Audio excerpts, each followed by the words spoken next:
Hey everybody, Adam Savage here at Prop Store, and I hope you marked your calendars because it is Wookiee Appreciation Week here at Tested. Hello, Brandon. It's good to see you. Good to see you. Brandon, you guys have an auction coming up. We do. June 29th, 30th, and July 1st. Okay. Yes, coming up quickly. It has some amazing pieces. This is maybe, I exclaimed out loud more times looking at the catalog for this auction than I have in a long time.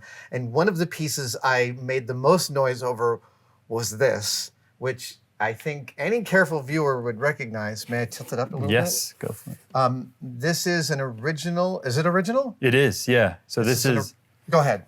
Well, I was going to say, we don't know exactly which film, but Yeah. it's definitely original trilogy, genuine, from Stuart Freeborn's archive, Chewbacca Skin.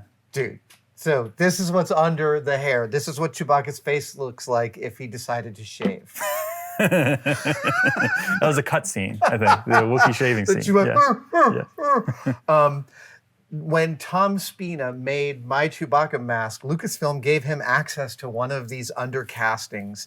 And so My Chewbacca Mask is built using this as a framework, but it is amazing to see one of the originals up close. This is foam latex. Yeah, it's really thin, so that it can facilitate the movements, and you can see quite worn on the edges and such where it is so thin because it's decades old. I mean, this is the thing. Foam latex is a volatile material in and of itself, but with any exposure to UV, it begins to turn to dust after just a few weeks. Yeah, and I guess storage is always a factor. Who knows exactly how this was stored, but just the fact that it still exists is pretty neat. It is incredible. I mean, the fact that something so lightweight and so ephemeral has lasted this long. You pointed this out to me. I see a little bit of hair netting for making fake beards on the underside here.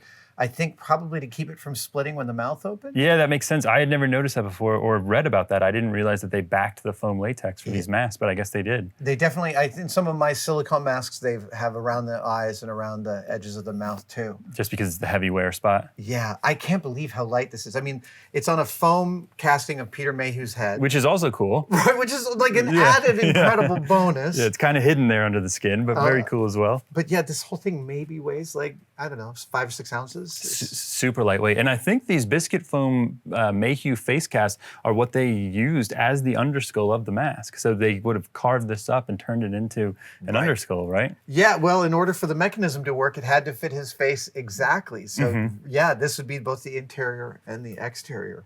That is like, when I think iconic pieces of movie history, this is so much at the top of that list. Like, Stuart Freeborn is the contributions he made to makeup effects, and specifically Chewbacca's mechanism. There's no animatronics in Chewbacca. There's one cable from the lower jaw making that lip curl, and Peter Mayhew brought everything else. And it's a perfect marriage. You never question it on screen, especially as a kid. You're watching that character, never question it. So there's a great story from the set where George apparently early on didn't realize how much Peter Mayhew was bringing to the role. And they had a scene in which Chewie's in the background, and George was like, we don't need to bring Peter in. We could just put the suit on anybody.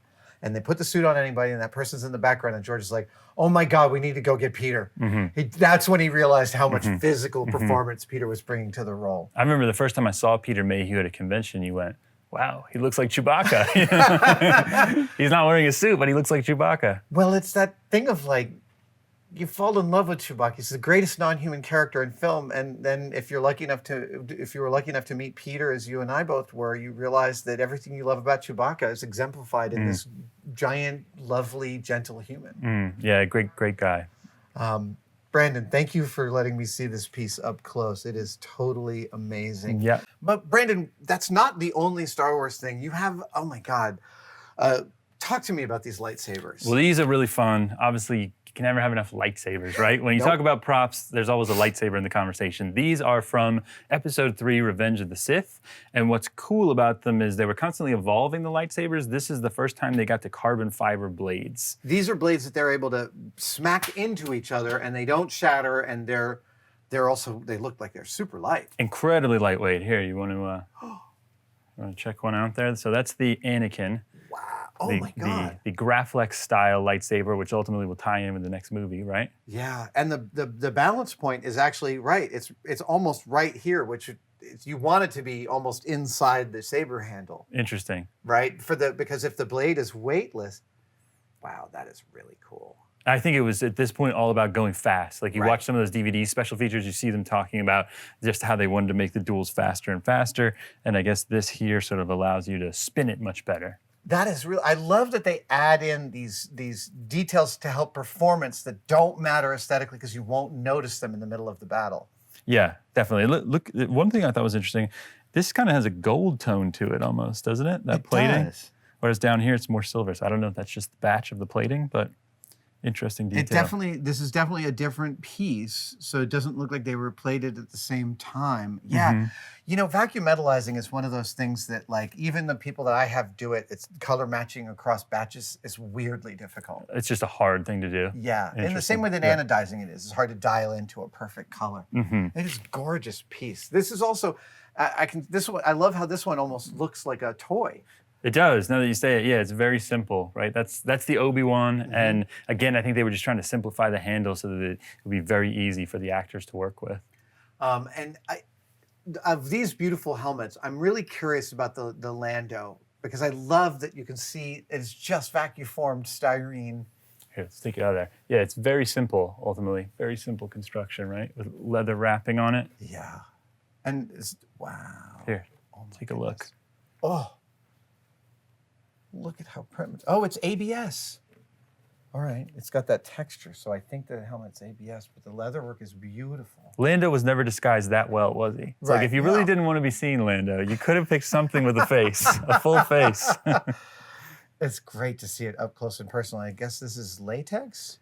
It's a good question. Yeah, I think the teeth are cast resin, but maybe that main mouthpiece is latex. It might be, yeah. And then they've covered the top with real strips of leather. And you know the famous story of the design of this helmet? No, you know that? no. There's a great story. There's actually a picture that goes along with it, which is Nilo, who designed costumes for Jedi. Yeah. Who you and I have talked about in the past. He was on a softball team, Lucasfilm softball team. He saw one of the other ILM guys with a softball glove on his head. And so these are basically born out of the fingers of a brown leather softball glove sitting on the top of somebody's head. Nilo is not only a great designer, he's a great storyteller about design origins. Yes, yeah. Good story behind that one, for sure. And I just want to talk about this maquette here, the Mustafar. So I'm guessing this is a maquette from Mustafar. Yes, yeah. So that's ILM episode 3, which were you involved with that one? I was not. I worked on episodes 1 and 2, and I did do a couple of their model maquettes for episode 2, mostly the arena. Mark Siegel and I built an arena out of foam core. Okay. It was the first time George got to see it in the full round, and I think it was about this big. Oh, that's cool. The real set was, I think, like 7 feet across. Oh, really? It was absolutely gorgeous. Yeah, 7 feet across and about 5 feet high. Yeah. So they would be using this to figure out blocking, do you think? I don't know. It's a good question. I mean, I guess because ILM wound up doing most of the work on the lava for Mustafar, right? It's all green screen and then miniature stuff for all the lava effects, which are super effective. They really do. They really hold up. It really worked. And there were a few extra pieces that are included with this maquette as well. So I don't know if it's just blocking out the look of the rock texture, maybe? Yeah, what would you think? I would think it's a mixture. Like you'd want to do it at the beginning just so that the art director and the director are really on the same page about what part of the landscape they're talking about, and then later on for blocking it becomes really useful. Actually, whenever my wife and I are talking about any kind of modification in the house, I just build a foam core model of the room so we can discuss it from the same vantage point. That doesn't happen at our house, but I believe you that it does at yours, so very cool. Brandon, it's incredible what you've gathered together for this auction. It's just beautiful stuff. Yeah, well, we're excited. It's, Star Wars is always one of our focuses. We love Star Wars. You love Star Wars. Everyone loves Star Wars. So we have some good Star Wars content in the auction this time. And it is June 29th, 30th, and July 1st. Yes, 3 days of auction. Yeah. All right, excellent. We'll see you there. Adam Savage out. See you guys next time.